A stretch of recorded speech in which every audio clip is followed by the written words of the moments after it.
So this last week, I just got an email from Mike. He's a podcast listener, and he asked me a really good question.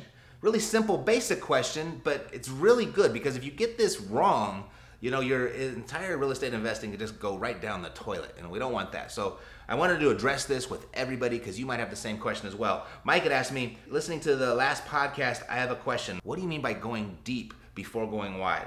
Because Mike, he says, I recently bought my first investment property. Are you saying learn the business ins and outs with this property before I go buy another? Focus on this property, don't go buy another property too soon. Well, yeah, kind of. And that's a great question, Mike, because you know, as entrepreneurs, real estate investors and entrepreneurs, we have this desire inside of us. Like, it's just part of our DNA that we just want to go further, faster than anybody else. We just want more and more and more. Like, if this is good, this must be better. And how fast can I get to the top end and so I can have it all? And that can be really dangerous if you're not careful with that. It can be a blessing as well, but it can be dangerous.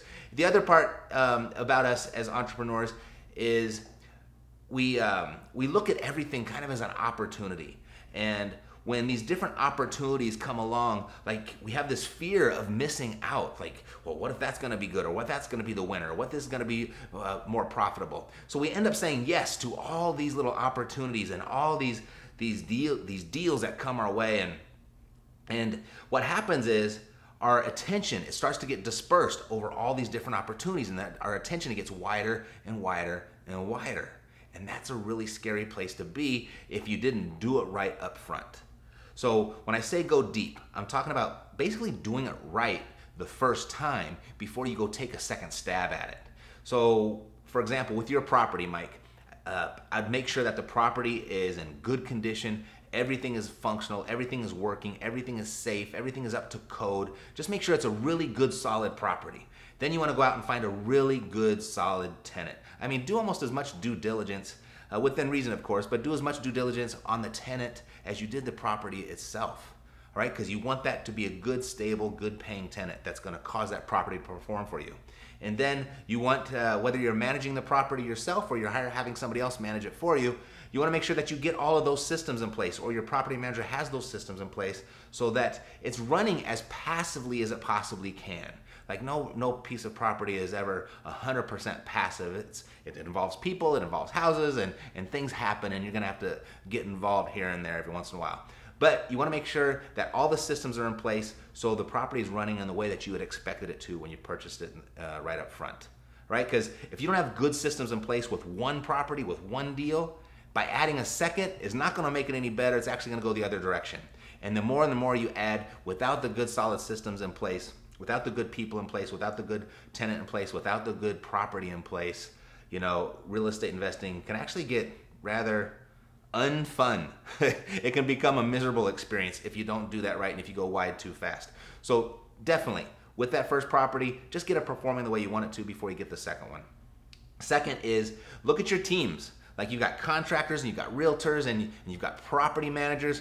You know, really go deep with those relationships and get a good relationship of trust, a good, you want competency, you want a good history, you want good experience, you want their expertise, and you want that one person, whoever it's gonna be, find that one person, the good one first. Because, for example, if you're out there and you're fixing and flipping properties and you've got two mediocre contractors working on the two different properties, you know, that's not necessarily better than finding that one contractor to work on the one property.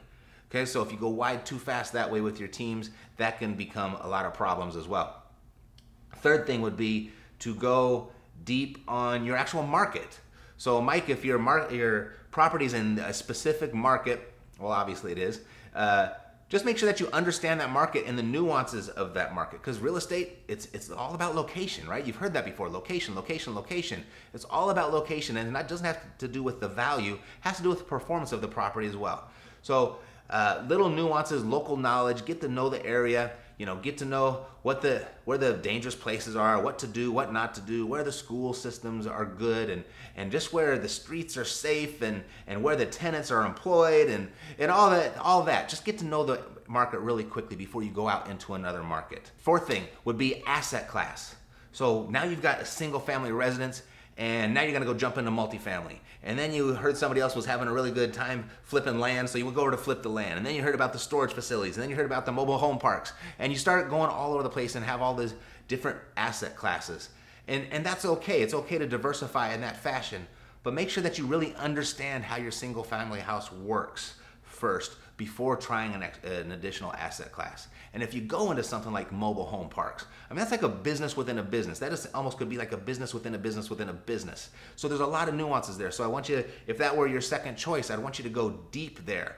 Get that running and functionally and to your expectations, just in the same way your single family is running for you, because you went deep there. Do the same thing with that next asset class before adding that third and the fourth and the fifth. All right, so that's what I mean by going deep. Just make sure that you get everything working in the way it's supposed to the first time. So when you add a second one, it's better, not more complicated and more of a headache. Make sense? Hey Rockstar, if you like what you just saw, there's much more goodness where that came from. Go ahead and smash the like button and then ring the bell to get notified of new episodes when we release them. And then after you've done that, I pulled this video out just for you. Check it out and see what I did over there.